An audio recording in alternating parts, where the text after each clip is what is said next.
Bismillahirrahmanirrahim. Al-Quranul Karim menarasikan sebuah ayat di dalam surah Al-Ahqaf ayat 12. Allah Subhanahu wa taala menjelaskan, Bismillahirrahmanirrahim, wa min qablihi kitabu Musa imama wa rahmah. Jadi datang kepada Nabi Musa alaihi salam sebuah kitab sebagai petunjuk dan juga rahmat. Lalu kemudian Al-Quran diwahyukan oleh Allah, wa hadza kitab musaddiqul lisanan Arabiyyah, dan kitab ini yaitu Al-Quran datang dengan menggunakan bahasa Arab, liyunzira alladhina zalamu wa busyra lil muhsinin. Jadi Al-Quran datang untuk kemudian sebagai peringatan bagi orang-orang yang zalim dan memberi kabar gembira kepada orang-orang yang muhsin. Jadi ketika Al-Quran itu diwahyukan, Allah Subhanahu wa taala menjelaskan bahwa telah datang kepada manusia Al-Quran untuk menjelaskan Taurat, di mana hal ini apa yang dimaksud dalam kaidah-kaidah yang muncul di dalam Al-Quranul Karim itu adalah sebuah informasi akhir bahwasanya pada masa lampau, pada Nabi Musa dan bahkan kepada Nabi Isa dalam kaitan hal ini, Yesus dalam pandangan saudara Kristen itu sudah menyampaikan akan datangnya kemudian baginda Rasulullah Muhammad SAW. Jadi ketika telah datang Nabi Musa, lalu kemudian datang Nabi Isa dalam cakupan Yesus dalam pandangan saudara kami Kristen, terakhir datanglah kemudian baginda Rasulullah Muhammad SAW sebagai pelengkap dari semua ajaran yang ada, kan gitu. Nah, jadi Nabi Muhammad, lalu kemudian mundur ke belakang Nabi Isa, lalu mundur Nabi Musa alaihissalam. Sehingga tidak ada ruang bagi Paulus untuk duduk di sana sebagai pelanjut daripada ajaran Musa, ajaran Isa atau ajaran Yesus. Paulus ini adalah tokoh yang tidak masuk di dalam kategori pembawa pesan kepada manusia untuk sampai kepada keselamatan. Saya kira begitu sebagai pembuka. Maaf saya terganggu dengan telepon anak saya ini. Silakan diambil alih dulu. Oke, Masya Allah. Terima kasih Gurunda. Sekarang prolog dari pihak Kristen yaitu Pak Pendeta. Kita waktu dipersilakan 3 menit dari sekarang. Silakan Pak Pendeta, kita mulai. Baik, terima kasih. Menurut judul ini, penggenapan Taurat itu apakah perjanjian baru atau Al-Quran? Berarti saya harus baca semua Al-Quran. Sebaliknya saudara-saudara yang muslim harus baca semua itu perjanjian baru dan mengetahui dulu Taurat itu apa. Apakah semua kita mengerti Taurat di sini? Atau nanti saya akan tanyakan kepada pihak muslim, Taurat itu apa saja? Jadi saya bisa katakan setelah saya membaca sebagian, mungkin belum semua, sebagian Al-Quran, bahwa sumber-sumber yang diperoleh cara penulisan Al-Quran itu adalah berdasarkan ingatan. Waktu kira-kira abad keempat belum ada tulisan Arab. Di abad ke-7 mulai ada tulisan Arab, tetapi tidak digemari banyak orang karena terlalu banyak orang yang tidak bisa membaca. Di abad ke-7 lah dituliskan itu, mungkin abad ke-6 ya Muhammad ya, abad ke-7 dituliskan. Jadi semua yang ada pernah mereka rekam di dalam pikirannya itu yang dituliskan. Dan asal usulnya itu adalah tulisan Musa 1400 tahun sebelum Yesus lahir. Tahun kira-kira 2500 sebelum Masehi, disitulah Musa menulis. Apa yang ditulis Musa semua itu adalah hukum Taurat. Hukum-hukum Taurat. Hukum Taurat itu sebahagian ditambahi dengan adat istiadat mereka. Sehingga di perjanjian baru ada yang banyak dibuang itu adat istiadat itu. Tidak sesuai dengan adat istiadat surga. Setelah ditelusuri para ahli agama menelusuri bahwa dipilahlah itu mana yang adat istiadat buatan manusia dan mana yang berasal dari Tuhan. Sehingga dituliskanlah itu di dalam perjanjian lama, atau menurut saya sendiri, saya nggak suka pakai perjanjian lama namanya. Kitab para nabi, kemudian kitab para rasul. Jadi kitab perjanjian lama itu saya ganti menjadi kitab para nabi, sedangkan perjanjian baru kitab para rasul. Rasul adalah orang yang diajar langsung oleh Yesus. Jadi jelas berkesinambungan, mulai dari hukum Taurat yang dicatat Musa secara detail, berkesinambungan kepada ajaran Yesus yang memperbaiki, menyempurnakan hukum Taurat itu. Jadi apakah semua Kristen memahami ini, bahwa Tuhan Yesus memperkuat lagi hukum Taurat itu, bahkan menambahkan lagi. Kenapa dia punya wewenang untuk menambahkan itu? Karena sumbernya dari dia sendiri. Jadi hukum Taurat sebelum ada di dunia, Yesus sudah membuat itu di sorga, tetapi dicicil-cicil memberikannya ke dunia sesuai dengan kemampuan manusia untuk menerimanya. Karena kalau dikasih semua secara sekaligus, kemampuan manusia tidak sanggup menerimanya dan tidak relevan. Tidak relevan dengan keadaan pada saat itu. Jadi ada tahap-tahapnya kebenaran itu terbuka. Oke, waktunya habis Pak Pendeta untuk prolog. Ya, jadi saya kekurangan waktu ya. Iya. Artinya kalau Iya, membahas nanti Alkitab kita di terlalu sesi banyak. ini. Ya, ini kan prolog Pak Pendeta. Ini baru prolog. Nanti kita di sesi diskusi. Ini kita mulai untuk sesi yang kedua, kita mulai diskusi. Tadi itu prolog untuk menyampaikan sisi pendapat dari Muslim maupun dari Kristen. Ini baru prolog Pak Pendeta. Nah, ini sesi yang kedua, kita mulai diskusi atau debatnya untuk saling memberikan hujah masing-masing dengan waktu 5 menit, nanti ditanggapi oleh Pak Pendeta. Itu Maaf, Pak, apa arti hujah saya nggak tahu. hujah itu pendapat. Oh, kukira hujah. Hujah, iya. Hujah itu artinya pendapat dan juga argumentasi untuk memberikan tekanan dari dalil-dalil yang ada, baik dalil dari Muslim ke Kristen maupun ke Kristen ke Muslim. Silakan Gurunda, kita mulai dari waktu sekarang, nanti ditanggapi. Silakan Gurunda, dimulai dari sekarang 5 menit. Siap. Bismillahirrahmanirrahim. Al-Quranul Karim menjelaskan dalam surah Al-Muzammil di ayat 15 dan juga 16, di situ dikatakan bahwasanya Allah Subhanahu wa taala mengutus seorang nabi yang sama seperti Nabi Musa alaihissalam. Dikatakan di dalamnya bahwasanya sesungguhnya aku telah mengutus seorang rasul, yaitu Nabi Muhammad, kepada kalian yang menjadi saksi terhadapmu sebagaimana aku Allah telah mengutus Nabi Musa alaihissalam kepada kaumnya, khususnya kepada Fir'aun. Nah, itu ditemukan data di dalam Ulangan 18. Situ dikatakan aku akan mengutus seorang nabi yang sama seperti Musa. Kalau di Al-Quran jelas tertulis yang tadi saya katakan bahwa dalam surah Al-Muzammil ayat 15 ini, itu diterangkan bahwasanya Nabi Muhammad diutus sama seperti Nabi Musa diutus kepada kaumnya.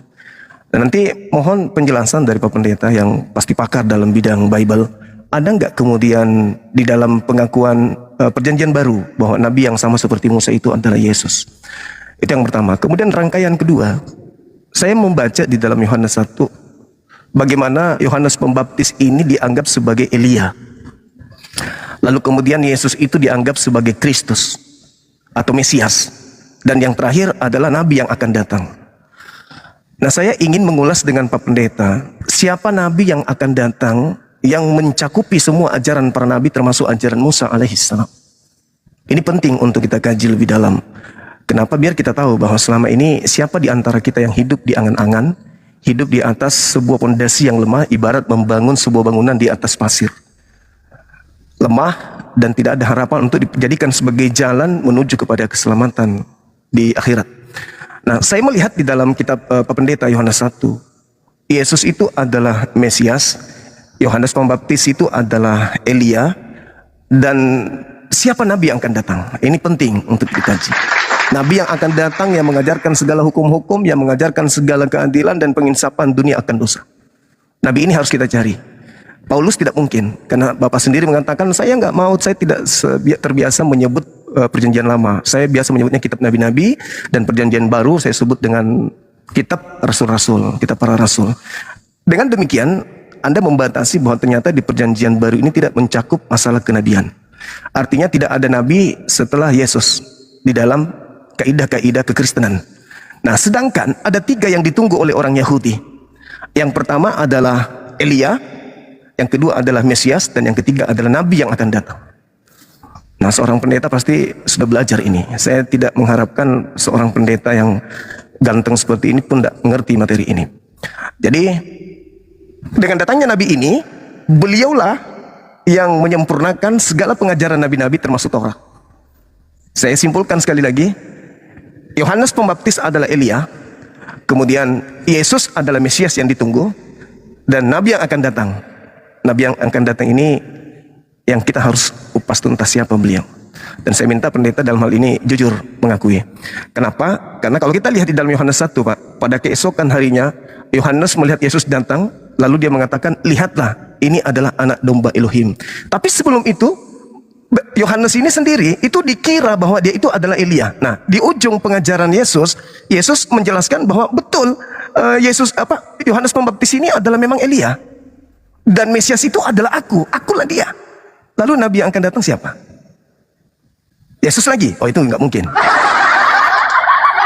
Itu nggak mungkin. Nabi yang akan datang ini yang harus kemudian kita ulas untuk menggenapi Taurat sebagai pengajaran yang datang kepada sekelompok kaum saja. Sedangkan manusia bukan hanya Bani Israel, manusia lain butuh pengajaran yang universal. Demikian. Oke, terima kasih. Ya, terima kasih Bu Runda. Oke, silakan buat Pak Pendeta untuk menanggapi. Silakan dari pertanyaan maupun barangkali ada pertanyaan dari Kak Kristen. Silakan.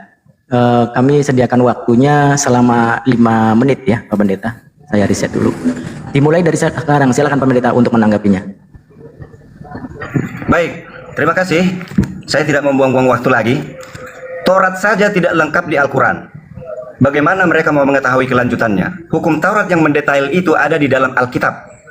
53.000 ayat dibandingkan dengan 6.666 ayat. 6 kali lipat. Jadi di sini di Perjanjian Lama ini, di kitab para nabi ini, jelas dan rinci semua mengenai Taurat. Bagaimana mempersoalkan kegenapan dari Taurat sedangkan Taurat saja tidak diketahui dengan lengkap? Baik, siapa tahu mereka ingin tahu, saya akan jelaskan. Nabi yang dimaksud itu, di Alkitab pun ada dituliskan itu, akan ada nabi dari antara saudaramu seperti Musa. Dari antara saudaramu, bukan nabi dari luar Israel. Saudaramu, itu satu. Lalu kemudian dikira ini, karena menurut pemaham Al-Quran, dikira ini nabi ini seseorang saja. Bukan, ada banyak lagi Bang Juma. Ada Daud, ada Joshua, ada Daud, ada hakim-hakim. Di sini banyak nabi. Kemudian ada Samuel, kemudian ada Tawarik, ada Ezra, Nehemia, Esther, Ayub, kemudian Yesaya, Yeremia, Yehezkel, Daniel, Hosea, Joel, Amos, Obadya, kemudian Yunus, Mika, dan seterusnya sampai Maliaki. Ada banyak nabi yang menggenapi dari nubuatan itu. Nubuatan artinya dituliskan untuk masa depan. Ada banyak nabi lagi, jadi bukan satu. Setelah dituliskan itu kepada Musa tuliskan itu, digenapilah itu oleh beberapa nabi, masih banyak.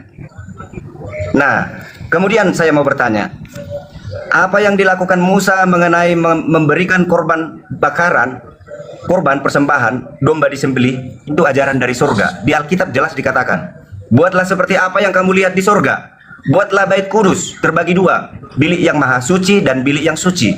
Maka dipersembahkanlah domba, dibuatlah seperti aturan-aturan dari surga.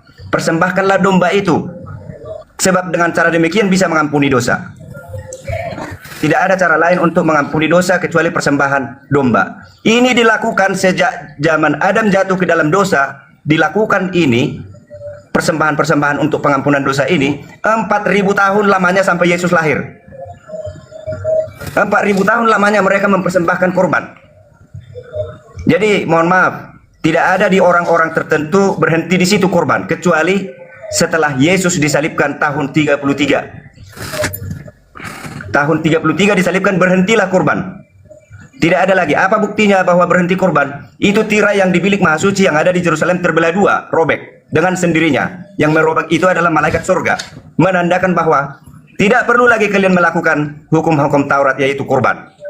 Korban yang sesungguhnya adalah Yesus Kristus yang telah mati di dalam kayu salib. Jadi 4.000 tahun yang kalian lakukan itu adalah korban bayangan. Inilah korban yang sesungguhnya. Berikutnya setelah Yesus tidak pernah lagi melakukan korban. Jadi Yesus menggenapi hukum Taurat, yaitu mengenai korban-korban sembelihan. Dari hari Grafirat di dalam Israel, sekali setahun dikumpulkan semua domba-domba yang sudah disembelih itu, darahnya dipercik di dalam tirai di bilik maha suci itu dihapuskan, dicucilah itu semua dalam hari Grafirat. Artinya disitulah hari penghapusan dosa. Jadi dosa-dosa yang selama setahun sudah dimasukkan di dalam bilik maha suci, dihapuskanlah itu dalam hari Grafirat. Nah, yang paling penting di sini umat Kristen harus tahu, penyucian hari Grafirat itu berasal dari surga. Yang melakukan itu hanya Yesus Kristus sendiri, masuk ke bilik yang maha suci, memulai pengadilan kepada orang mati di surga pada tanggal 22 Oktober 1844 sampai ke depan. Artinya dosa-dosa orang mati mulai dari zaman Adam sampai ke depan. Nah, kenapa saya katakan ke depan? Karena akan ada berhentinya di mana? Pada saat itu berhenti, waktu ya. Pada saat itu berhenti, maka pengadilan kepada orang hidup akan dimulai. Sampai saat ini informasi masih digali. Waktunya habis Pak Pendeta. Ya, masih digali apakah. Oke, mohon izin Pak Pendeta. Jadi, Ya. saya selalu kekurangan waktu menjelaskannya. 53.000 ayat ini banyak.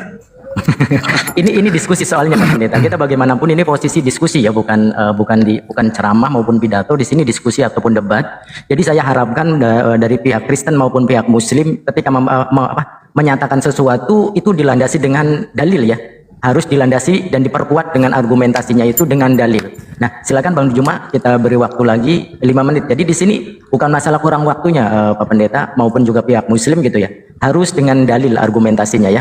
Dengan dalil dan juga fokus kepada pertanyaan dan juga tema yang ada. Silakan Gurunda, kita persilakan waktunya 5 menit dari sekarang, tanggapan maupun pertanyaan yang tadi. Silakan.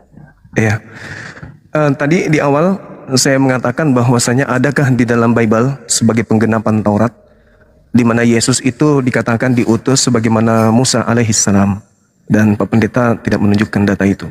Kalau saya tadi Al-Quran Al-Musawwil itu Al-Musawwil sudah dikatakan di data nomor 10-nya, 15-nya bahwasanya Allah mengutus Nabi Muhammad SAW sama seperti Allah mengutus Nabi Musa alaihissalam, dan itu terindikasi Ulangan 18 yang sering kita jadikan sebagai bahan pendiskusian dalam menuturkan sebuah kebenaran. Kemudian di Yohanes 1 yang saya maksud, Pak Pendeta pasti menguasai data itu. Dari data nomor 19 sampai data 21. Bagaimana orang-orang Yahudi mengutus kemudian beberapa imam dan juga orang Lewi datang kepada Yohanes Pembaptis dan bertanya, "Wahai Yohanes Pembaptis, apakah engkau ini adalah Elia?" Yohanes mengatakan bukan. Kalau begitu, apakah engkau ini adalah Mesias? Yohanes Pembaptis juga mengatakan bukan. Apakah engkau Kristus ini? Bukan. Atau jangan-jangan kau adalah Nabi yang akan datang itu? Bukan juga katanya. Jadi berdasarkan narasi yang dibangun di dalam kitab Yohanes, data 19, runut sampai data 40, itu jelas sekali bahwa memang Bani Israel di zaman Yesus, saya ulang lagi, di zaman Yesus, Bani Israel itu menunggu 3 sosok yang datang. Yang pertama adalah Elia, di mana Yesus menerangkan di dalam Matius bahwa Elia itu adalah Yohanes itu sendiri. Kemudian Kristus itu adalah Yesus itu sendiri, dan Nabi yang akan datang ini, yang Pak Pendeta mohon dijelaskan siapa Nabi yang akan datang, karena ternyata Nabi itu bukan Yesus. Nah, oleh karena itulah kemudian ketika di dalam Al-Quran dikatakan baginda Rasulullah Muhammad SAW, maka Muhammadun aba ahadim min rijalikum walakin Rasulullah wa khataman nabiyyin. Beliau itu adalah Rasul utusan Allah dan penutup para nabi. Wa kana Allahu bikulli syai'in alima. Dan Allah mengetahui segala sesuatu. Jadi Islam datang dengan Al-Qur'annya ini sebagai penutup ajaran para nabi. Dengan data yang saya bawa, ya, Al-Quran surah Al-Ahzab ayat 40 tadi, Nabi Muhammad dikatakan Rasul dan penutup para nabi. Nah, setelah Nabi Muhammad ini datang, seruan kepada Bani Israel, "Qad ja'akum rasuluna yubayyinu lakum." Ada nabi yang datang kepada kalian wahai ahli kitab, yaitu Nabi Muhammad SAW datang dengan membawa Al-Quran sebagai petunjuk. Al-Quran sebagai petunjuk, Islam sebagai jalan keselamatan. Nah, ini diterangkan. Jadi saya tidak ingin egois di sini membahas tentang Islam, bagaimana Nabi Muhammad diutus, wa ma arsalnaka illa rahmatan lil alamin. Saya nggak mau ke situ. Tapi saya ingin berpaku kepada pengetahuan Pak Pendeta tentang Nabi yang akan datang ini. Dan itu diucapkan sama Yesus. Belum lagi kalau kita membaca Kisah Para Rasul 3, 22 sampai 23 atau 21, 22, 23. Bukankah di dalam Taurat akan diutus seorang nabi yang sama seperti Musa? Barang siapa yang tidak mendengarkan nabi tersebut akan dibasmi dari umat kita. Nah, yang terjadi pada zaman Yesus sebagai Kristus atau Mesias, dia yang dibasmi, dia yang dilenyapkan, dia yang dihilangkan. Lalu mana nabi yang ketika ajarannya tidak didengarkan, maka dia akan dilenyapkan. Sebagaimana data yang ada di Ulangan 18, 19, barang siapa yang tidak mendengarkan ucapan yang kuperintahkan kepada nabi tersebut, maka aku akan memintai pertanggungan jawab kepadanya. Nah, jadi Pak Pendeta mohon sekali lagi saya katakan, siapa nabi yang akan datang yang melengkapi ajaran Torah? Kalau Bapak masih mengatakan di kitab kami banyak ayat, Pak, percuma banyak ayat karena semua dibatalkan oleh Paulus. Demikian. Silakan. Oke, iya. Sekarang penanggapan dan penjawaban dari pihak Kristen. Saya ulangi lagi ya. Jadi diskusi ini fokus pada pertanyaan yang pertama dan diperkuat dengan dalil. Fokus pada pertanyaan, diperkuat dengan dalil. Kalaupun mau memberikan pertanyaan pada pihak lawan sesuai dengan tema yang ada. Saya katakan lagi dengan tema penggenapan Taurat, apakah di Perjanjian Baru ataukah Al-Quranul Karim. Silakan untuk fokus di pertanyaan dan diperkuat dengan dalil. Silakan dimulai Pak Pendeta dari sekarang. Ya. Kegenapan dari hukum Taurat tidak ada di dalam Al-Quran. Yang ada itu di dalam Alkitab. Bahwa Yesuslah yang menggenapi semua hukum Taurat. Kenapa? Karena di hukum Taurat upah dosa adalah mati. Kematian domba yang selama 4000 tahun itu hanya bayangan. Kematian yang sesungguhnya adalah makhluk surga turun ke bumi menjadi manusia dan mati tanpa dosa sampai di akhir hidupnya, dan dia bangkit lalu diangkat ke surga, dan dia berjanji akan datang lagi menyelesaikan semua pengadilan di dunia. Mengenai Yohanes 1 ayat 19. Dan inilah kesaksian Yohanes ketika orang Yahudi dari Yerusalem mengutus beberapa imam dan orang Lewi kepadanya untuk menanyakan dia, siapakah engkau? Itu tadi yang Bang Jumaya. Iya. Ini pertanyaan kepada siapa Bang Juma? Kepada Yohanes Pembaptis. Iya, Yohanes Pembaptis yang ditanya ya. Iya. Ia mengaku dan tidak berdusta, katanya, aku bukan Mesias. Lalu mereka bertanya kepadanya, kalau begitu, siapakah engkau? Elia? Dan ia menjawab, bukan. Engkau nabi yang akan datang? Dia menjawab, bukan. Ayat 22. Maka kata mereka kepadanya, siapakah engkau? Sebab kami harus memberi jawab kepada mereka yang mengutus kami. Jadi ada yang mengutus mereka yang bertanya ini. Apakah katamu tentang dirimu sendiri? Jawabnya, inilah jawaban Yohanes kepada mereka. Akulah suara yang berseru-seru di padang gurun, luruskanlah jalan Tuhan. Seperti yang telah dikatakan Nabi Yesaya. Jadi Yesaya sekitar 1400 tahun sebelumnya, sebelum kejadian ini, sudah menuliskan ada suara yang berseru-seru di padang gurun. Suara itu adalah Yohanes Pembaptis.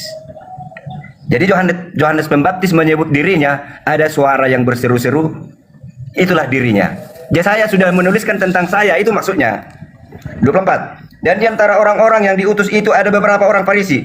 Mereka bertanya kepadanya, katanya, mengapakah engkau membaptis jikalau engkau bukan Mesias, bukan Elia, dan bukan Nabi yang akan datang? Yohanes menjawab mereka, katanya, aku membaptis dengan air, tetapi di tengah-tengah kamu berdiri dia yang tidak kamu kenal. Siapa ini kira-kira? Yesus. Cuma tahu nggak? Iya, Yesus. berdiri dia di situ. Ya. Jadi nggak pamer dia kehebatannya, dia seolah-olah orang awam gitu. Oke, yaitu dia yang datang kemudian daripadaku, membuka tali kasutnya pun aku tidak layak. Maksudnya sangat hormat, dia sangat besar, aku ini kecil dibanding dia. Iya. Hal yang terjadi di Betania yang di seberang sungai Yordan, di mana Yohanes membaptis Yesus. Jadi Yohanes yang membaptis Yesus, Yohanes bersaksi bahwa membuka tali kasutnya pun dia tidak layak. Nah, kalau aku membaptis dengan air, tetapi dia nanti akan membaptis dengan roh. Apa mau bukti Yesus membaptis dengan roh? Nanti setelah datang kedua kalinya Pak Pendeta, bukan sekarang. Sebelum datang kedua kali sudah membaptis dengan roh. Boleh, silakan Ada ditunjukkan. syaratnya. Silakan. Nah, umat Kristen perlu tahu ini. Ada dalilnya yang di bertanya mana? begini. Silakan, Apakah Pak. maksudnya dibaptis dengan roh dan api? Mereka tidak paham ini. Yang dibaptis dengan roh dengan api adalah mereka-mereka yang sudah dibaptis oleh Yesus sendiri dan tidak akan berdosa lagi seumur hidupnya sampai mati. Siapakah itu? Ke-12 rasul itu.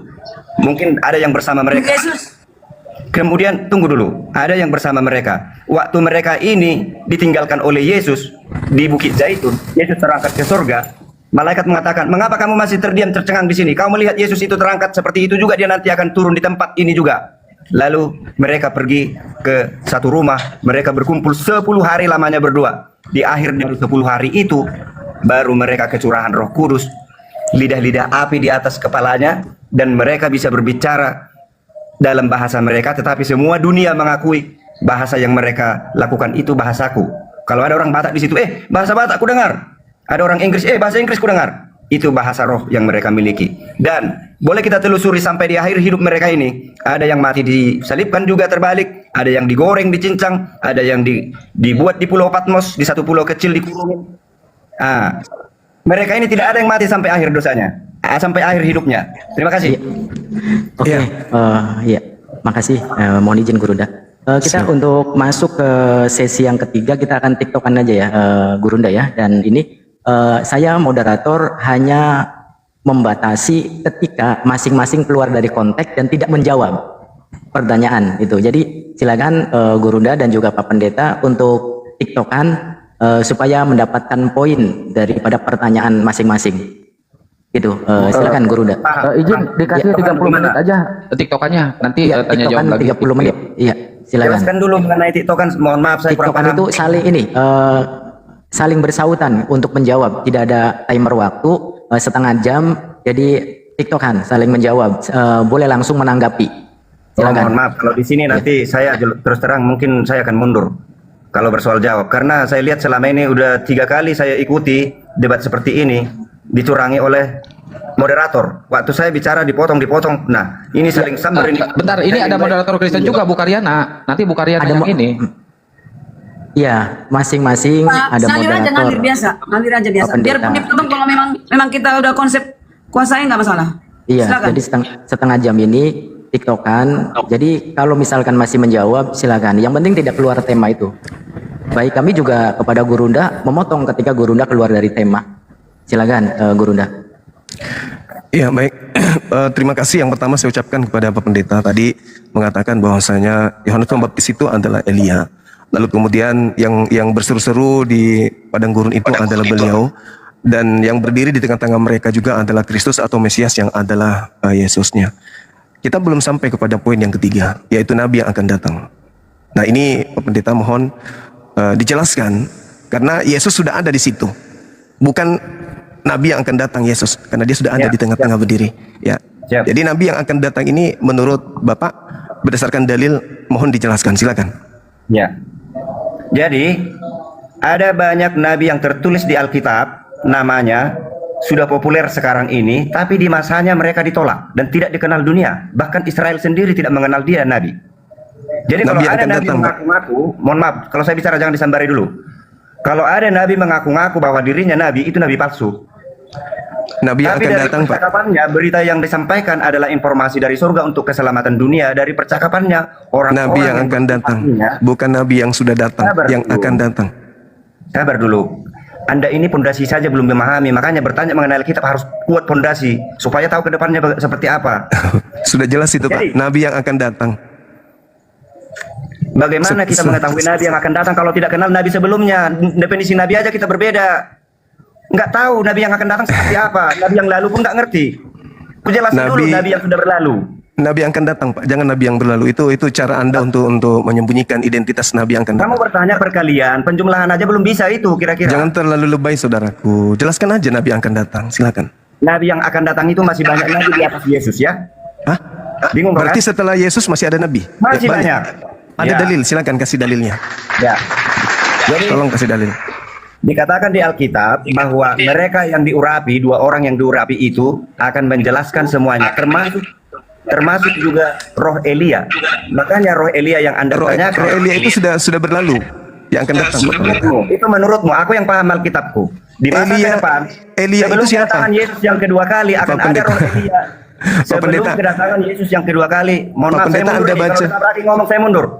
Ini TikTokan, Pak. Jangan emosian. Matius Enggak, 11 nomor 14, Elia yang ditunggu itu adalah Yohanes Pembaptis. Itu kata Yesus. Itu kata Yesus, Pak. Udah. Sudah saya menjawab. Nah, terus Elia yang Anda Saya maksud ngomong yang jangan mana? ditabrak ya. Ya. Jangan ditabrak ya. Siap. Roh Elia itu 2 kali. Ah. Setiap ada kedatangan besar dari surga, harus ada Elia yang menuntun kepada kebenaran. Sekali itu di masa Yohanes Pembaptis, sekali masa yang akan datang. Akan datang Yesus kedua kali. Elia atau siapa yang datang lagi? Roh Elia ditulis di Alkitab. Berarti Elia Roh datang Elia lagi akan datang. bersama dengan Iya. Yesus. Iya, makanya kasihan melihat kalian pondasi aja Oke. belum kuat kubilang. Tolong kasih dalilnya, Pak. Silakan. Hanya semua teologi Kristen bahwa roh Elia akan datang sebelum kedatangan Yesus kedua kali. Tolong kasih dalil. Tolong itu Karyana bantu di mana dikatakan bahwa ayat Alkitabnya bahwa dia akan menyelesaikan semua, menuntun kepada kebenaran. Artinya rahasia yang ada di Alkitab ini tidak lagi rahasia, dia membongkar semuanya sebelum kedatangan Yesus kedua kali. Ayatnya ada itu. Ya, silakan dibantu Bu Karyana. Silakan dibantu Bu Mungkin Karyana. searching roh Elia gitu. Ada. Jadi sudah roh berubah. Elia itu 2 kali. Yang Nabi Elia akan yang datang tunggu. ini, Pak. Bang Nabi Juma. yang ya, silakan. Saya mau bertanya, Elia yang sebenarnya bisa jelaskan nggak? Elia yang sudah naik Saya baca terangkat ya. ke surga. Ini kan Nabi yang akan datang, Pak. Kok jadi roh? Bacakan. Silakan dibaca. Ini saya baca, mungkin ini nyambung ya. Lukas 1 ayat 17. Dan ia akan berjalan mendahului Tuhan dan roh dan kuasa Elia untuk membuat hati bapak-bapak berbalik kepada anak-anaknya dan hati orang-orang durhaka kepada pikiran orang-orang benar, dan dengan demikian menyiapkan bagi Tuhan suatu umat yang layak baginya. Kuasa Elia ada padanya, bukan Elia yang lama, tapi kuasa Elia itu. Yang akan datang. Pertanyaanku, Bang Juma, jelaskan dulu kuasa Elia yang pernah terjadi di bumi. Pak Kalau kau mengerti Pendeta, Taurat. Pak Pendeta, Elia itu sudah pernah datang dan terangkat ke langit. Oke, Yesus juga pernah bertemu dengan Elia di atas bukit bersama Yakobus dan satu orang lagi muridnya. Tapi Nabi yang akan datang, Pak. Nabi, bukan roh. Bang Juma, coba jelaskan apa yang istimewa dengan Elia sehingga Elia sampai 2 kali akan datang di zaman Yesus dan di zaman kedatangannya kedua kali. Elia yang lama itu seperti apa? Tolong jelaskan. Elia sudah pernah datang, Pak. Diterangkan di kitab Raja-Raja itu sudah pernah datang Elianya. Oke. Ada di Al-Quran nggak? Dijelaskan.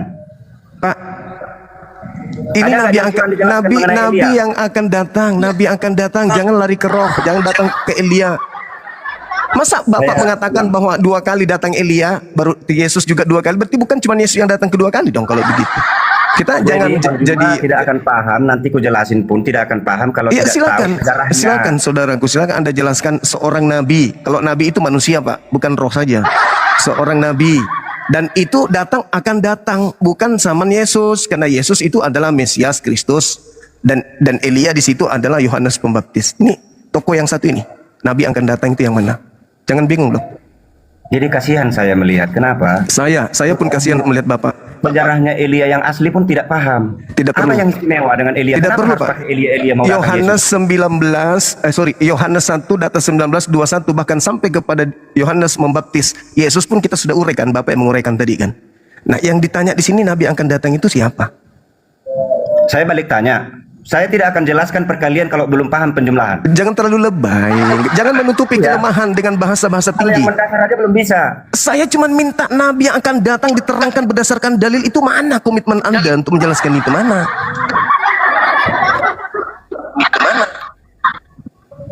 Ini saya belum bertanya yang berat-berat, Pak. Masih bertanya yang Berdasarkan sederhana. Al-Quran, apa yang terhubung dengan nama Elia? Tolong jelaskan. Tidak Bukan ada berdasarkan hubungannya, Alkitab. sahabatku, Berdasarkan Al-Quran. saudaraku.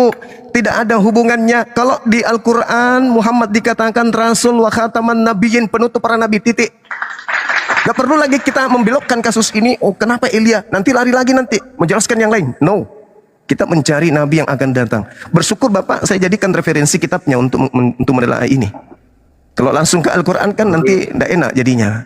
Ini saya minta Jadi di begini kitab nih. Anda loh. Kitab Anda loh. Mana kitab Anda itu? Di kitab Anda. Tolong terangkan ke Kalau kami. kitab saya dengarkan saya menjelaskan. Dari tadi Dengarkan saya dulu. tunggu. Tapi Anda Elia. Kenapa Elia? Ada apa dengan Elia? Nah, tadi udah dibacakan Silakan. oleh Karyana Silakan, bahwa kuasa Elia yang dahulu itu akan muncul di zaman Yesus dan akan muncul di zaman kedatangannya yang kedua kali. Emang ada apa dengan Elia? Kenapa harus Elia dibuat? Kenapa nggak roh Musa? Atau Nabi yang roh akan Muhammad datang, misalnya? Pak. Bukan roh yang datang. Nabi. Yang tertulis di Alkitab kami kuasa Elia. Yang Jangan tertulis paksa, di ya. kitab saudara Yohanes 1 itu adalah Nabi. Jangan lari, Pak. Jangan lari. Jangan menyembunyikan Saya identitas. baca ulang kalau begitu. Iya, Emang Anda silakan. ini susah. Saya baca ulang. Iya, silakan Pak. Silakan. Saya menghargai. 1:19. Ya, sambil Coba, ditetap coba. layar teman-teman biar komelnya kuat, agak goyang nih ya, lopornya digas. Yuk. Dan inilah kesaksian Yohanes ketika orang Yahudi dari Yerusalem mengutus beberapa imam orang Lewi kepadanya untuk menanyakan dia, siapakah engkau? Ia mengaku dan tidak berdusta. Katanya, aku bukan Mesias. Lalu mereka bertanya kepadanya, kalau begitu siapakah engkau? Elia? Dan ia menjawab, bukan. Engkaukah nabi yang akan datang? Dan ia menjawab, bukan. Maka katanya kepadanya, siapakah engkau? Sampai selesai aku baca nanti, nggak ada di sini nabi Elia ditulis. Ya memang nggak ada, karena memang bukan Elia yang datang, Pak.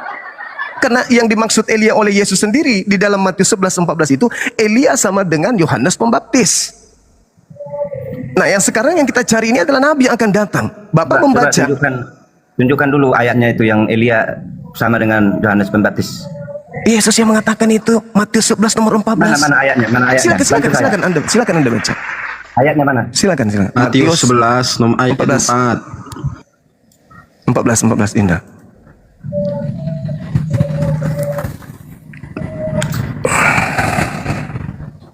gerah saya mau mandi.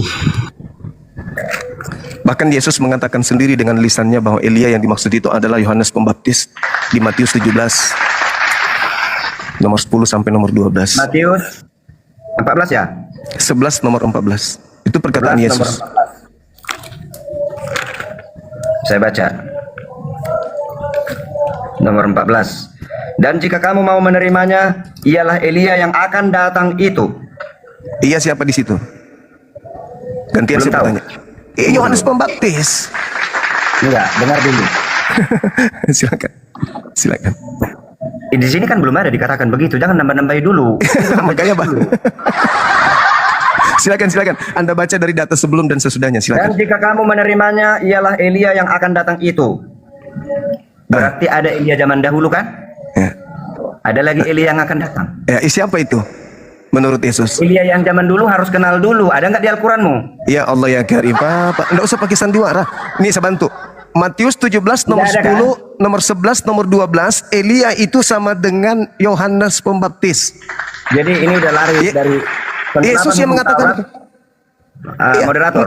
Nabi Ini yang lari akan dari Beda, penjelasan. Pak, beda. Penggelapan Nabi yang- hukum Taurat. Beda. Kok jadi masalah Nabi? Saya sudah jawab tadi. Nabi yang akan datang Musa. inilah yang mengajarkan segala sesuatunya tentang hukum-hukum, keadilan dan pengisapan dunia akan dosa. Paulus nggak masuk dalam golongan ini. Kalau Anda masih kurang data, silakan Matius 17, nomor 10, nomor 11, nomor Bukan kurang 12. data. Untuk apa Anda mempunyai data banyak tapi tidak mengerti? Pengertian yang berharga, bro. Ya justru karena itu saudaraku, saya minta Anda mengerti. Anda yang Ada nggak orang ngerti. ngerti jadi hafal tapi nggak tahu artinya. Kalau tidak menghafal, bagaimana mau paham? Saya pengertiannya, bro. Iya, kalau pengertian Ayatnya berarti nggak coba saya ingat. coba Matius 11 nomor 14 itu dia di situ siapa?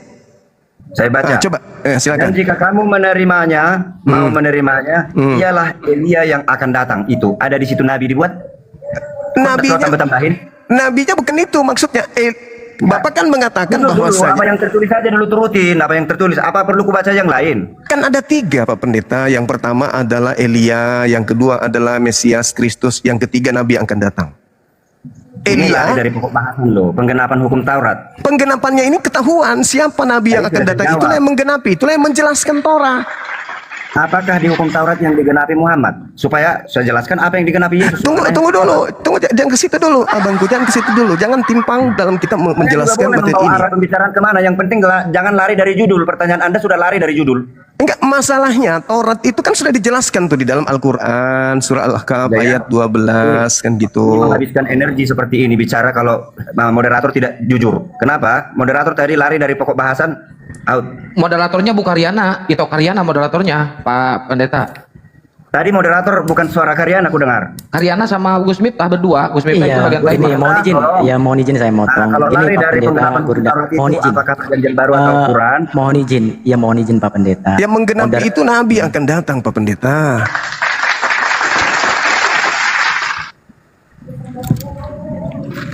Santai aja, santai. Santai aja, santai aja, Kasih santai. saya waktu. Ya, Saya Jangan akan membaca baca-baca di Alkitab. bawah ketikan. Baca Alkitab. Dengerin. nomor 7-nya coba Di Anda dalam baca. Matius 5 mulai dari ayat 17. Saya mau membuktikan bahwa Yesus menggenapi hukum Taurat. Bagus, bagus. Jangan. Kalau Bapak mau lari ke situ. Ini Bapak keteteran betulan kalau bahas itu. Sesuai dengan judul, malah Elia aja nggak kau ngerti. Nabi yang Aslinya seperti akan apa? datang. Berarti kita anggap Bapak nggak ngerti Nabi yang akan datang, Pak ya? Yang akan mengajarkan Karena penyempurnaan ada yang hukum Taurat. dahulu Elia yang akan datang 2 kali lagi. 2 kali Elia- lagi akan datang. Iya, Elianya sudah datang di tengah-tengah mereka, Pak. Yohanes Pembaptis. Itu sekali. Itu sekali. Elia aslinya Yang kedua sudah kali pernah mana? datang di Saman Raja-Raja, di pengkhotbah juga diceritakan. Itu nggak bisa Begini ya. dipungkiri. Elia sebelum naik ke surga, Sebenarnya sudah ada datang. 3 kali. Berubah lagi. Pertama, dengar dulu. Elia yang asli belum ada disebut tentang kehebatannya dia. Tapi setelah Elia yang kedua, tetapi kuasa Elia itu katanya di kedatangan Yesus yang kedua, Elia yang sudah lama. Makanya aku tanya, ada apa keistimewaannya Elia? Kenapa bukan kuasa Musa yang dibilang? Kan Paham Elia, nggak itu? Elia sebagai petunjuk jalan berseru-seru kemudian di padang gurun yang adalah Yohanes Pembaptis. Elia turun untuk membaptis Yesus. Itu kan pengakuan Yesus sendiri. Coba Anda baca di Matius. Kata lain, dengan Matius kata lain 11 -nya. begini. Kuasa Elia itu selalu pembuka jalan. Ya, Matius, Yohanes lah itu. Yohanes lah Nanti itu. pun di hari yang akan datang, kedatangan Yesus yang kedua kali, pembuka jalan maksudnya di situ. Semua isi Alkitab ini ada banyak rahasia di sini akan terbuka oleh Dia. Mungkin seseorang, tapi rohnya itu ada sama dia, kuasa itu ada. Ya, kepada nabi itulah. Nah, siapa nabi itu? Kalau aku bilang nanti umat Kristen juga punya. Ya, siapa? Yang mengerti, yang mengerti, yang Pak Bombom mengerti nabinya, firman. Luga Tambunan. Gak usah sebut, gak usah Gak sebut. usah sebut namanya. Ya, Gak usah sebut namanya. yang mengerti firman. Ada syaratnya. Elia yang terakhir yang akan datang itu, dia bisa membuka semua rahasia isi Alkitab. Siapakah itu yang bisa? Dialah dia. Jadi Elia lagi yang datang sebagai nabi yang akan datang. Ya. Di mana Masih dalilnya? ada lagi. Makanya bro, Suara Bukaryana feedback. Di mana ada dalilnya itu? Pak? berbagai-bagai nabi sebelum Musa, sebelum Yesus, sesudah Musa, sebelum Yesus. Ada masih banyak nabi. Dipikir kalian hanya satu orang. Ya, Banyak sekarang lagi. Udah aku sebut tadi namanya. seorang nabi yang akan datang itu cuma seorang aja, Pak, bukan 2 atau 3. Ini versimu, versi Al-Quran. Loh, orang Yahudi Jadi kamu yang jadi sekarang- acuan itu orang Yahudi. Maaf bro, kamu ini sekarang berdiri dua kaki, kakimu satu di Al-Quran, satu di Alkitab. Ya, saya Nah, kamu berdiskusi buat pertanyaan dengan berdasarkan Al-Quran. Saya menanyakan diskusi Alkitab. dengan Pak Pendeta. Saya diskusi dengan Pak Pendeta. Enggak, di awal pembukaan tadi saya sudah menutup pembukaan dan penutup bahwa Nabi penutup yang mengajarkan kemudian segala hukum-hukum pengadilan, keadilan dan pengisapan dosa itu adalah Nabi Muhammad. Nah, saya ingin membantu Bapak untuk menolak itu. Buktikan bahwa bukan Nabi Muhammad dengan cara Anda menunjukkan Nabi terakhir atau Nabi yang akan datang setelah Yesus itu siapa? Kan Yesus menerangkan di Matius 11 nomor 7. Di situ diterangkan bahwasanya Yesus menjelaskan tentang Yohanes Pembaptis. Nah, ternyata Yohanes Pembaptis diurai oleh Yesus. Diurai oleh Yesus bahwa Yohanes Pembaptis itu adalah Elia. Nah, Elia adalah Yohanes Pembaptis. Yesus adalah Mesias. Nabi yang akan datang ini siapa? Masa Elia lagi, Pak? Kekeliruanmu ada dua, bahkan 3 kekeliruanmu. Silakan. Elia yang pertama kamu tidak tahu, Elia yang kedua kamu tahu, itulah Yohanes. Elia yang ketiga akan datang lagi juga nggak tahu. Saya mau jelaskan, harus paham dulu Elia yang pertama, yang aslinya. Kuasanya itu yang datang kepada Yohanes, kuasanya itu yang datang kepada yang akan datang. Jadi Ya, ada terserah. 2 kali nanti roh Elia. Itu Terserah. dia. Kristen tahu itu, kalau itu semua tahu Kristen. Ada lagi abang roh ini- Elia yang akan datang. Abang sebelum ini pernah kedatangan nggak? Yesus kedua kali. Pernah nggak mengetahui atau mempelajari bahwa pada zaman Yesus di situ ada Yohanes Pembaptis, di situ juga ada Elia yang asli datang? Nggak ada itu, nggak ada tuh. Nggak ada. Kalau ada Nggak gimana? ada. Kalau ada Anda gimana? keliru. Bang? Anda Kalau ada keliru. gimana? Kalau ada, Tunjukkan, buktikan. Tidak ada di Silakan. Alkitab. silakan Anda baca Matius 17 nomor 1 sampai 13. Silakan Anda baca Markus 9 nomor 2 sampai nomor 13. Yang lain silakan. Simak. Silakan. Coba dengarin. Ya, silakan. Kristen Pak. yang mana yang mengakui ada 2 kali datang Elia, yang pertama itu datang lagi dia? Bukan. Tidak Silakan, ada Pak, Kristen yang baca. mengakui itu. Silakan aja baca Markus Markus 9. berapa? Markus 9 Markus nomor berapa, 2 Bang sampai Iman? nomor 13. Silakan. Dibaca, Oke. dibaca. Silakan. Saya baca. Judulnya Yesus dimuliakan di atas gunung. Ingat ya, ini Ya, saya Markus kasih. 9. Ya, ada 3 kitab Anda yang mencatat itu, Markus, kemudian Matius, kemudian Lukas, ada 3. Itu Silakan. penglihatannya 3 murid Yesus itu. Ada Elia hidup di sorga. Silakan Anda baca, silakan Anda. Baca, baca, kok. Silakan. Baca. Oke, mulai 2 ya. Iya. 2. 6 hari kemudian Yesus membawa Petrus, Yakobus dan Yohanes bersama-sama 3 murid. dengan mereka. Ia naik ke sebuah gunung yang tinggi. Di situ mereka sendirian saja. Lalu Yesus berubah rupa di depan mata mereka. 3. Stop. Dan Stop dulu, pakaiannya sangat putih berkilat-kilat. Tidak ada seorang pun di dunia ini yang dapat melantang pakaian seperti itu. Mengelantang. 4. Maka Stop dulu, nampaklah stop dulu. kepada mereka Elia bersama dengan Musa. Dulu. Keduanya sudah berbicara dengan Yesus. Gimana, Pak? Lanjut. Gimana? Dengarkan saya itu. Lanjut. Saya mau Gimana? jelaskan. Apa ini saya ya? Gimana? Dengarkan saya. Enggak, suara Bukaryana yang feedback, suaranya mantul Bukaryana. Dibenerin dulu Bukaryana. Biar enak. Oke, lanjut. Saya jelaskan ayat itu, tunggu dulu. Iya, Ini silakan, cuma silakan. kasihan ya. Jadi Yesus setelah lahir dia ke dunia jadi manusia biasa, ada murid-muridnya, diseleksilah di antara muridnya ini hanya 3 yang boleh melihat kemuliaannya. Yakobus, Yohanes dan Terus, Petrus. ya. Yesus menunjukkan kemuliaannya karena kalau dalam keadaan langsung ditunjukkan kemuliaannya maka manusia dosa akan mati semua. Nah, jadi Yesus menunjukkan dengan cara mimpi. Jadi pada saat mereka ini bertiga tertidur, Yesus menampakkan kemuliaannya pada saat dinampakkan kemuliaannya dengan baju yang terang tadi. Di situ ada Musa dan Elia bercakap-cakap dengan Yesus, mereka lihat. Di mana itu? Di surga kan? Kok di surga? Baca ulang. Memang tidak dikatakan di surga. Ya berarti Anda ngarang. Jangan ngarang, Pak. Kitab Iya, Anda Lukas 9 nomor 28 36. Matius dulu, 17 baca ulang. nomor 1 sampai 13. Markus 9 Ya, 2 ya, sampai benar 13. Ini membuktikan Bang Juma. sebentar, Enggak ada sebentar. tidur, enggak ada mimpi, enggak ada surga. Jangan ngadi-ngadi dong. Aduh, Pak Pendeta ini gimana sih? Saya mendahului Kan dikatakan di surga, sini ya. tidak seorang pun di dunia ini yang dapat mengelantang pakaian seperti itu. Nggak ada di dunia ini. Ya, Surga. ini di mana? Ya, itu Berarti di kita neraka surga. terlentang. Bukan surga, bukan berarti ketika dikatakan tidak ada seorang pun yang tampan seperti Bang Suma di bumi ini. Berarti saya di surga gitu. Jangan Itu bukti pakai- Musa dan jangan Elia jangan pakai bercakap-cakap bahasa-bahasa di ini, surga. jangan pakai bahasa-bahasa aneh gitu loh. Jangan. Dan tampaklah dua orang berbicara dengan dia, yaitu Musa dan Elia. Saya mau tanya Bang Juma. Apalagi, Pak? Mau tanya Bang Juma. Iya. Elia dan Musa itu di mana sekarang? Ya Allah ya Karim. Ya Allah Di ya, dalam kubur atau di surga? Jawab. ya Allah ya Karim. Katanya Pak Pendeta Elia bakal datang. Datang di mana? Di bumi kan? Ngapain lagi bahas itu, Pak? Kalau nggak sanggup, boleh. Kalau Anda sanggup. Di mana Bang Juma? Di mana Elia? Terlalu jauh. Kasihan saya lihat. Nggak ngerti. Pak Pendeta ini. Jadi ini membuktikan kepada yang tiga murid itu bahwa Yesus itu sedang berada di surga karena mereka tahu Elia sudah di surga. Mereka tahu Musa sudah di surga. Aduh, ngapain naik ke Boleh, gunung? boleh saya tanggapi, boleh? Boleh. Ya silakan. Pak Pendeta Anda sanggup, Oke, silakan. empat. Enggak, udah pas dia bilang. Maka nampaklah kepada mereka Elia bersama dengan Musa. Nampak. Keduanya sedang berbicara dengan Yesus. Yesus di mana saat itu? Apakah Musa? Yesus di mana? Kapan Yesus bertemu dengan Musa kalau nggak di surga? Iya, itu datang di situ. Makanya apa Pendeta? Kasihan banget deh lo. Itu di dalam mimpi bertiga Di bermimpi. mana dikatakan mimpi di Baca sana? ayat berikutnya, baca ayat berikutnya. Coba, silakan Anda baca, silakan. Ya. Nah, silakan. Oke, saya baca 5. Kata Petrus kepada Yesus, Rabi, betapa bahagianya kami berada di tempat ini, di surga maksudnya. Baiklah kami dirikan 3 kemah, 1 untuk engkau, 1 untuk Musa, dan 1 untuk Elia. Ini dalam mimpi Petrus ya. Ia berkata demikian sebab tidak tahu apa yang harus dikatakannya, karena mereka sangat ketakutan. Maka datanglah awan menaungi mereka, dan dari dalam awan itu terdengar suara, inilah anak yang kukasihi, dengarkanlah dia. Terus? Kata Bapak. Ya, Terus? terus. Ya, dan sekoyong-koyong waktu mereka memandang sekeliling mereka, mereka tidak melihat seorang pun lagi bersama mereka, kecuali Yesus seorang. Katanya di surga. Katanya di surga. Ternyata tertidur dari tadi. Katanya di surga. 9, stop.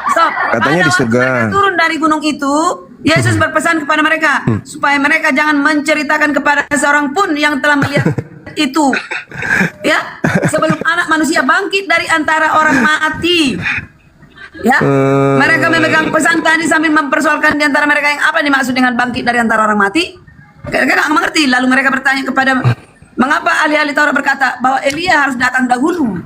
Elia sudah 12. dahulu. Jawab Habis Yesus, itu memang Elia Mesias. akan datang dahulu dan memuliakan segala sesuatu. Hanya bagaimanakah dengan yang ada tertulis mengenai anak manusia, bahwa ia akan banyak menderita dan akan dihinakan. Terus Nabi Sampai akan 12 datang. saja ya. Iya, Terus Ya, Nabi 13. akan datang. Tetapi aku berkata kepadamu, memang Elia sudah datang dan orang memperlakukan dia menurut kehendak mereka, sesuai dengan yang ada tertulis tentang dia. Oke. Oke? Sudah ada Elia kan? Udah nampak Elia, udah nampak Yohanes Pembaptis, sudah nampak Kristus.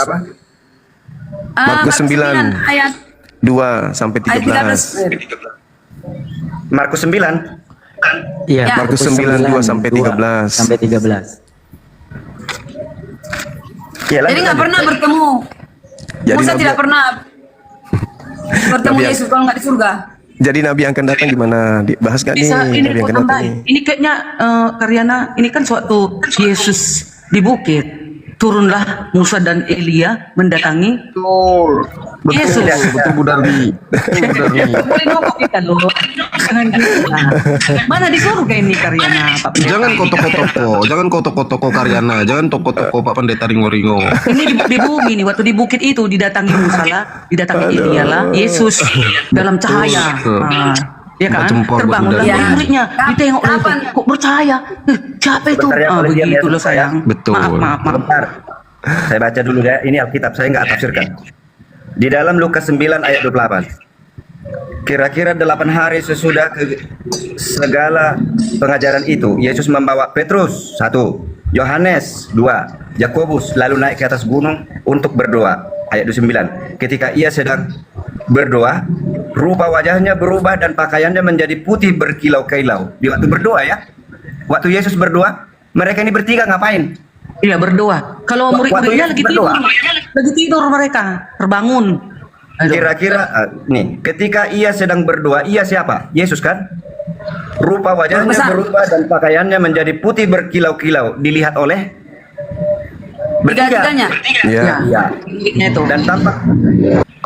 Dan tampaklah 2 orang berbicara dengan dia, yaitu Musa dan Elia. Dilihat oleh Oleh yang 3 orang. keduanya menampakkan diri, Musa dan Elia. Yes. Maksudnya keduanya menampakkan diri dalam kemuliaan dan berbicara Ah. Iya. tentang tujuan Datang ke bukit itu, kepergiannya. bukan di surga itu. Di bukit Bentar itu kan? dulu. Bukan. Sorry ya. Bukan di surga. Atau keluar saya. Diperlihatkan. Bukan di surga Pak Pendeta. Diteruskan dulu atau saya keluar? Kok ejakulasi dini Teruskan. namanya, cepat kali Dulu keluar. ya, ya gitu, kalian harus penasaran. Keduanya menampakkan diri dalam kemuliaan dan berbicara tentang tujuan kepergiannya yang akan digenapinya di Yerusalem. Sementara itu Petrus dan teman-temannya telah tertidur, dan ketika mereka terbangun, Jangan emosi Pak Pendeta, jangan emosi. Baca tiga-tiganya, baca nomor tiga-tiganya. mereka melihat siapa? Yesus dalam kemuliaannya. Baca tiga-tiganya. Nomor tiga-tiganya silakan. Ayat Tiga-tiga. ini Lukas 9 ayat 32. Sementara itu Petrus dan teman-temannya tertidur, dan ketika mereka terbangun melihat Yesus apa nih? Terbangun Yes. melihat Yesus dalam kemuliaannya. Pertanyaan, Tiga-tiganya. siapakah di bumi ini yang sanggup melihat Yesus dengan kemuliaannya? Enggak ada hubungannya. Nomor Siapa? tiga-tiganya. Muridnya yang tadi, muridnya. Yakobus. Tidak langsung kan? Harus tidur Betul. dulu di dalam mimpi kau bisa lihat bro, kata Yesus. Enggak, baca tiga-tiganya Pak Iya. Pendeta. Jangan bikin malu jemaat. Dua orang yang berdiri di dekatnya itu. Sudah bangun di Dan situ? sebentar. Sudah bangun? Dan sabar. Tiga. Eh. Dan ketika kedua orang itu hendak meninggalkan Yesus, Petrus berkata kepadanya, Sudah nggak mimpi, udah tidur lagi kan? udah sadar nih. Iya udah sadar. Udah sadar. Iya iya. Ya. Guru, betapa bahagianya kami berada di tempat ini. Di mana itu tempat itu? Di gunung kan? Di bukit itu. Gunung. Iya, di bukit itu. Dia bermimpi di bukit. Tapi yang dilihat Enggak itu bermimpi, enggak bermimpi. Dia berbicara di situ melihat. Saya ulangi. Begini mah nggak bagus lah kalau bohong Ketika begini. ia sedang berdoa, rupa wajahnya berubah dan pakaiannya menjadi putih berkilau-kilau, dan tampaklah 2 orang berbicara dengan dia, yaitu Musa dan Elia. Keduanya menampakkan diri dalam kemuliaan dan berbicara tentang tujuan kepergiannya dan akan digenapinya di Yerusalem. Sementara itu Petrus dan teman-temannya tertidur, dan ketika mereka terbangun mereka melihat Yesus dalam kemuliaannya. Di dalam Mohon tidur izin, itu ada yang kelewat Pak Pendeta. Ada telahnya itu. Ada telahnya itu, mohon izin ya. Mohon izin. Sementara itu Petrus dan teman-temannya telah tertidur. Ya, telah tertidur. Setelah Dan kejadian ketika dia mereka tertidur. terbangun, dan terbangun. ketika mereka Terbangun. dan mereka melihat Yesus dalam kemuliaannya, dalam keadaan bangun. Oke. Lalu setelah Dan bangun apa kedua- yang mereka lihat? Dan kedua orang yang berdiri di dekatnya itu. Dan ketika kedua orang itu hendak meninggalkan Yesus, ya. Jadi Yesus tidak bisa menampakkan diri langsung kepada mereka, harus dengan cara demikian. Baca terus Pak, nomor 34-nya di tiga-tiganya. Ini. Oke, 34. Tiga-tiga. Ya. Dan ketika kedua orang itu hendak meninggalkan Yesus, Petrus berkata kepadanya, "Guru, betapa bahagianya kami berada di tempat ini. Baiklah, kami dirikan sekarang 3 kemah. 1 untuk engkau, 1 untuk Musa, dan 1 untuk Elia." Itu kata siapa? Tetapi kata Petrus, Berarti Petrus lihat. Itu sudah sadar Pak, udah tidur lagi Petrus. kasihan deh lo, nggak lucu. Jadi yang dilihat Petrus itu, nah ini yang nggak mereka paham ya. Aduh. Cuma ini kan Tapi gini, Paringo izin Paringo. Paringo izin kalian Paringo. tidak paham. Udah, nggak ada ilmu, nggak ada ilmu. Udah, nggak ada ilmu. Di saat ini, Kalau nggak ada ilmu, jelas data di situ sudah di terbangun. saat ini Sudah terbangun ditulis data oleh di situ. Lukas. Arom diam dulu. Di saat ini ditulis oleh Lukas, Markus, dan Matius. Itu Elia dan Musa sudah berada di surga sebelumnya. Yesus mau menunjukkan kepada Di situ- ketiga ini. di situ dikatakan, kalau kau bisa, dan- maaf dulu. Kalau kau bisa melihat Elia dan Musa, kau tahu bahwa Elia sudah ada di surga, Musa sudah ada di surga.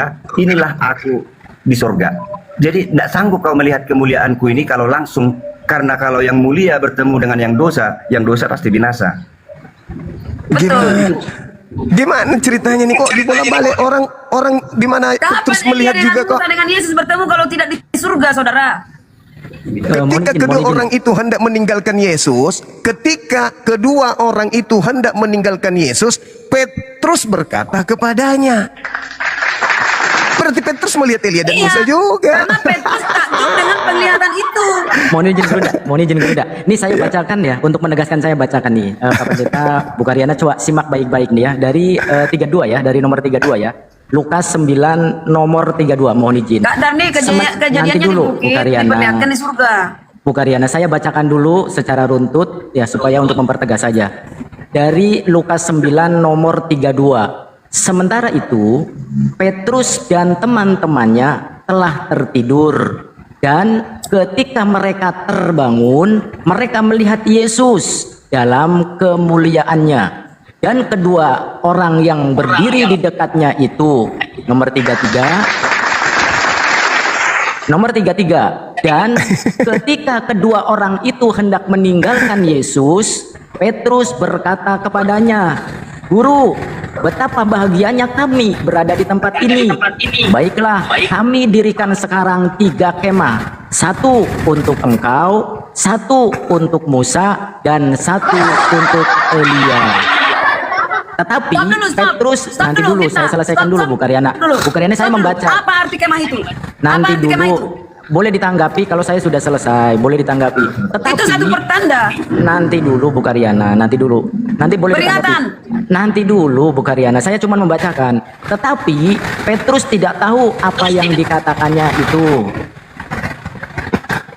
Udah? Silakan. Nah, tadi saya salah pengertian memang mengenai ini. Ini saya jelaskan ulang ya. Nggak apa-apa, salah, saya akui salah, saya jujur bro. Jadi begini, ada 2 kali yang dilihat oleh ketiga murid ini. 1, Yesus dengan kemuliaannya setelah mereka terbangun. Itu 1. Lalu 1 lagi, Yesus bercakap-cakap dengan Elia dan Musa di dalam tidur mereka lihat. Coba baca ulang, simak ulang. Ada yang mau membaca atau saya yang baca? Yang mana baca yang mana? Saya Baca yang ulang mana? ya. Jadi ada 2 kali penglihatan. Jadi Mereka bertiga. Sekali dilihat Yesus bercakap-cakap dengan Elia dan Musa. Itu dilihat di dalam tidur. Jangan bikin dulu pakai echo. Mungkin ada yang apa nih? Bukan, Sabotase. ini Bukaryana suaranya mantul-mantul dari tadi. Dibenerin dulu sinyalnya Bukaryana. Nanti gua charger ini kali, charger ini. Ya, Ini matiin dia, dulu jadi- chargernya. Ada 2 kali penglihatan yang berbeda. 1 penglihatan di waktu tidur, 1 lagi penglihatan setelah terbangun. Itu yang tertulis di sini. Simak ulang. Mau? Kita simak ulang ya. Dan tampak di atasnya, ketika ia sedang berdoa, siapa ini? Yesus.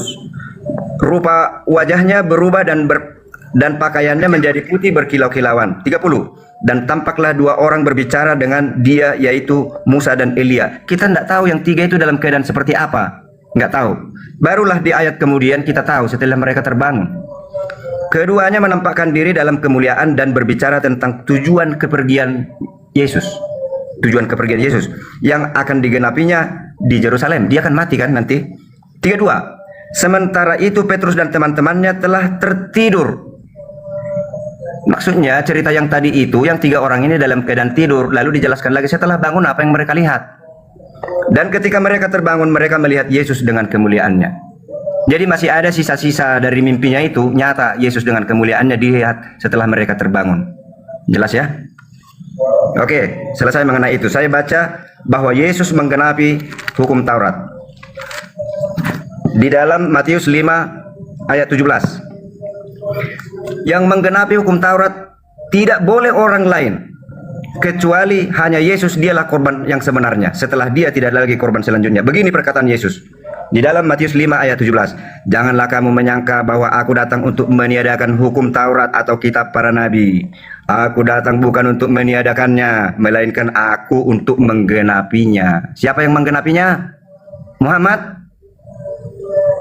Yesus. Iya, karena aku berkata kepadamu, sesungguhnya selama belum lenyap langit dan bumi, satu iota atau satu titik pun tidak akan ditiadakan dari hukum Taurat sebelum semuanya terjadi.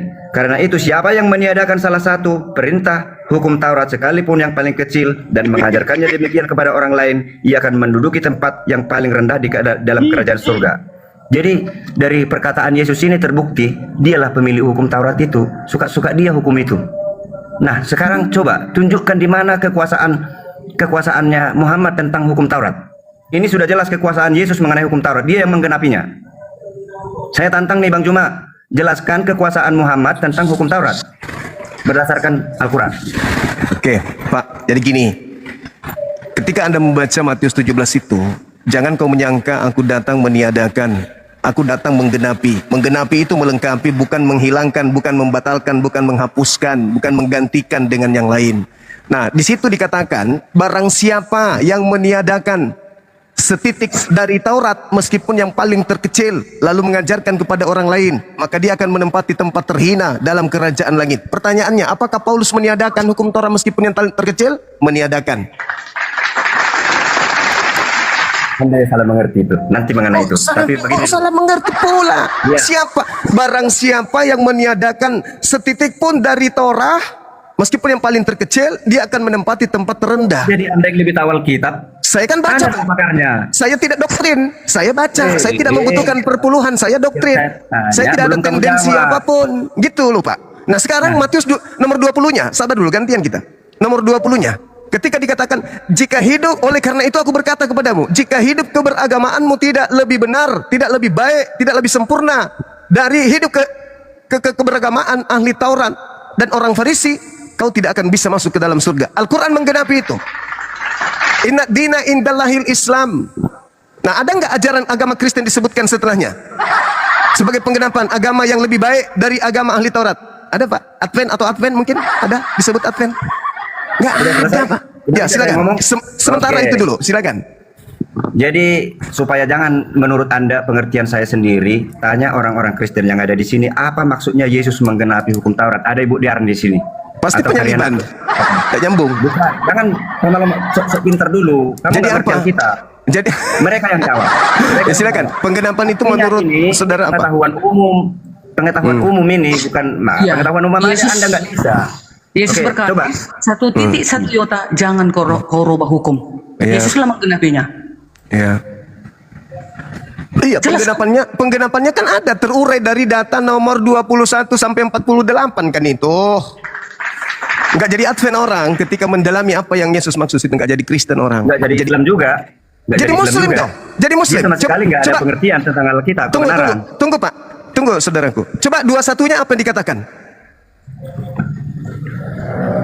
Coba baca sendiri. Anda membaca Alkitab bagaimana sih? Sepotong-sepotong ya? Loh, kan kita ini sudah belajar Pak Pendeta, bukan lagi sekolah minggu kita ini. Kita udah belajar Pak. Udah belajar Saya kita tadi itu. menonton saudara tapi berbelit. Loh, kok Aku berbelit? sudah menunjukkan. Coba judul kita apa? Judul kita. Ulangi judul. Yang menggenapi kan? Ulangi dulu judul. Judulnya siapa yang menggenapi Taurat? Apakah perjanjian baru? Muhammad apa Yesus? Kan itu pertanyaannya kan? Apakah perjanjian baru atau Al-Quran? Al-Quran ya Nabi Muhammad Pak. Perjanjian baru ya Lukas, Markus, Matius, Yohanes, Paulus. Kok jadi Anda bingung Anda? belum membuktikan bahwa penggenapan hukum Taurat itu ada di Al-Quran. Belum. Saya sudah membuktikan bahwa penggenapan. Sebentar lu. Saya sudah silakan. membuktikan bahwa kegenapan hukum Taurat adalah Yesus Kristus. Dia yang menggenapinya. Nah, balik ke topik. Lari dari topik. Moderator cut. Saya capek Tidak nih. tidak ada yang lari dari topik. Lalu bebel yang mau saya ajarin. Tidak ada Pak. Tidak ada. Nah sekarang coba Anda baca. Baca nomor Janganlah 21 kamu menyangka bahwa aku datang untuk meniadakan hukum Taurat atau kitab Iya. para nabi. Aku datang untuk aku bukan untuk meniadakannya, melainkan untuk menggenapinya. Lalu disebut lagi, karena aku berkata kepadamu, sesungguhnya selama belum lenyap langit dan bumi, satu iota atau satu titik pun tidak akan ditiadakan dari hukum Taurat sebelum semuanya terjadi. Dia yang punya kuasa kan? Ya, apa yang Tunjukkan terjadi? Muhammad berkuasa atas Taurat. Apa yang terjadi, Pak? Ini bukan masalah kuasa, ini mengenai penggenapan. Penggenapan dan Jadi, Yesus jabarkan. Izinkan saya bicara dulu. Ketika Saya izinkan 2 jam, saya diam terus. Jangan dong, jangan emosi dong, santai aja bos. Di dalam Matius 5 nomor 17 itu, jangan kau menyangka, Bani Israel nih, jangan kau menyangka, bukan Kristen.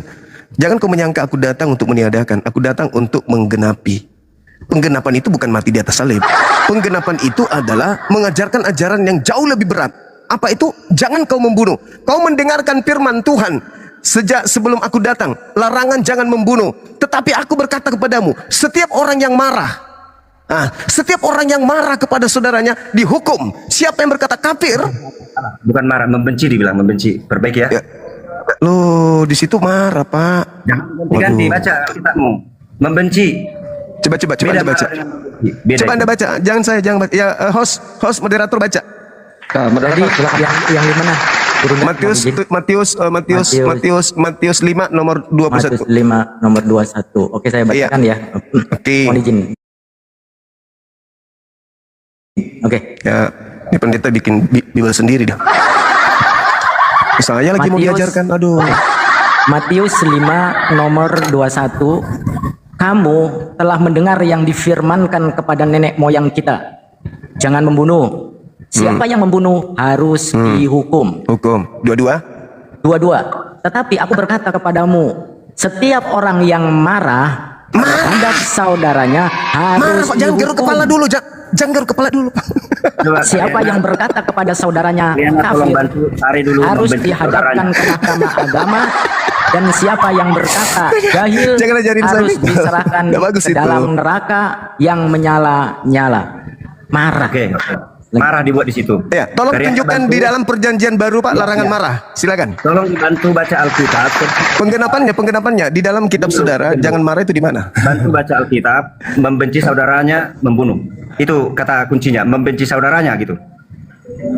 Itu data selanjutnya, Pak. Data selanjutnya itu data selanjutnya. Itu di data nomor 43-nya. Alamak, aku pula yang mengajarkan. Ini yang mau hadapi saya diskusi. Emang Bang Nggak Jimbo enak. nggak pernah marah? Enggak, begini Nggak loh. pernah marah? Kenapa saya katakan begitu? Tidak sama marah dengan membenci. Membenci itu motif dari dalam hati. Kalau Yesus juga marah, membalikan kursi-kursi semua meja di Yerusalem. Bang Juma juga sering marah. Itu 43, Pak. Bukan 43 itu. persoalannya. Cariana cari ayat membenci saudaranya. Ada itu. 43 itu nomor 43-nya. Nah. Masalah generasi. Ya Allah ya Bang kan. Juma, Anda bisa tertawa, tapi Anda tidak akan paham kalau tidak ada kerendahan hati Tidak ada mempelajari. Roh Kudus. Enggak ada Roh Ini Kudus. Begini. Bertanya. Masalah Supaya generasi hancur. Bang Juma Hancur, membedakan coba. marah dengan benci. Membenci. Ini penting. Dengar ya. Dibaca ya. Oke. Baca. 1 Yohanes 3 ayat 15. Setiap orang yang membenci saudaranya adalah seorang pembunuh manusia. Dan kamu tahu bahwa tidak ada Nah, seorang pembunuh sekarang- yang tetap memiliki hidup yang kekal di dalam dirinya. Sekarang yang kita mau ikuti ini kan penggenapan Yesus, Pak Pendeta. Kamu mendengarkan apa yang diajarkan nenek moyang kita, jangan kamu membunuh. Tolong di King James Version, KJV. Tetapi aku berkata kepadamu, setiap orang yang marah kepada saudaranya, Ayat itu di King James Version coba. Tapi ini udah lari dari topik. Tunggu enggak, dulu. kenapa? Saya mau jelaskan. Ini saya Maaf, sekalian Bang mau menyadarkan teman-teman Kristen. Bang Juma, bahwa saya mau jelaskan penggenapan, kepada- sabar dulu. Penggenapan Taurat, Yesus itu lengkap ajarannya di data 21 sampai 48. Itu penggenapannya. Pertanyaannya, apakah saudara-saudara saya Kristen sudah mempraktekkan itu penggenapan Yesus itu terhadap Taurat? Kalau kami praktekkan. Bang Juma, saya mau tanya. Di Alkitab ada 2, membenci dan marah. Mana yang benar? Membenci, marah sama. Tidak sama. Meski Ah, iya, tapi dalilnya kita bicara dalil. Iya ngerti, benci, marah. Saya Beda. tidak. Waduh. Iya memang beda, Pak. Tapi Anda. memang beda, tapi kan data dua-duanya di situ marah. Membencinya di data 43. Jangan digabung-gabung, jangan Kasih saya waktu dipelintir-pelintir. menjelaskan bedanya membenci dengan marah. Tidak perlu, saya pun tahu. Tidak perlu. Tapi buktinya Anda tidak paham. Lah, Mana saya lebih baca jahat dua-dua. yang marah daripada yang benci. Saudaraku, saya baca data nomor dua-duanya kodong. Bukan saya ngarang-ngarang. Baca data dua-dua. Baca lagi Bang Bu Diarni, marah membenci tadi. kayak lemah lembut aja Bang Juma. Bang Juma kayak lemah lembut aja. Lemah gemulai. Allah, iya biar saudara pendeta kita ini tersenyum tenang kali beliau. 1, 2, 3. Mohon izin Gurunda, mau saya motong sedikit lagi. Mohon izin. Iya, silakan. Tadi beliau mengatakan di KJP. Di KJP juga dikatakan, but I say unto you that Angry. whosoever is angry. Angry. Angry di situ with his brother. Angry di situ. Pak Jangan Pendeta. dirubah-rubah Pak Pendeta, nggak usah. Kalau Pak Pendeta memang dah mau melanjutkan dulu karena data masih kurang, boleh istirahat dulu, kita lanjut besok. Kalau memang Pak Pendeta kan baru habis pulang nih, capek lelah beliau. Ya, belum makan. Jangan Belum terlalu makan tegang juga. Pak Pendeta, jangan terlalu tegang. Senyum dong, Biar senyum istirahat. dulu. Senyum dulu Kita dong, hargai senyum. beliau lagi capek. Pada habis waktu untuk senyum, saya mau jelaskan. Senyum Saya dulu, sudah senyum dulu, telah- senyum dulu Pak Saya Pendeta. sudah telah menjawab penggenapan hukum Taurat adalah Yesus. Yesuslah pemilik hukum Taurat. Tapi dari pihak Bang Juma belum menjelaskan bahwa Al-Quran ada hukum Tauratnya dengan rinci, kemudian penggenapannya di Al-Quran belum. Hanya seorang nabi itu yang dibuat penjelasannya. Jadi ini yang penonton 4.300 nih akan menilai ya. Saudaraku tadi di awal saya sudah membuka Al-Quran surah Al-Maidah ayat 15-16. Itu penggenapannya saudaraku. Nah, jadi penting ini. Itu pembukaan saya. katakan. Ini closing statement saya. Ya, 4.000 tahun orang Israel mulai dari zaman Adam sampai di zaman Yesus 4.000 tahun mengorbankan domba-domba disembelih di akhir dari 4.000 tahun itu berhenti ketika Yesus menggenapi hukum Taurat itu. Itu maksudnya menggenapi ya. Tadi enggak kan kebilang kan? Bilang ujung-ujung.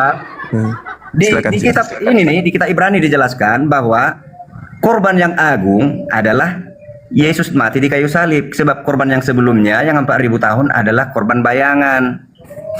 Iya. Cukup jelas ya. Iya. Nah, jadi kenapa hukum Taurat terbukti adalah Yesus sendiri, bukan Al-Quran. Ya, silakan. Nah, iya, rincian Al-Quran aja nggak bisa, hukum Taurat aja nggak bisa. Ya, silakan. Iya, oke. Terima kasih Iya, semuanya ya. Pak Pendeta. Sampai jumpa lagi. Kalau Sampai boleh jumpa kita lagi. nanti debat live. Saya Ya, suka. thank you. Siap. Ya. Makanlah dulu.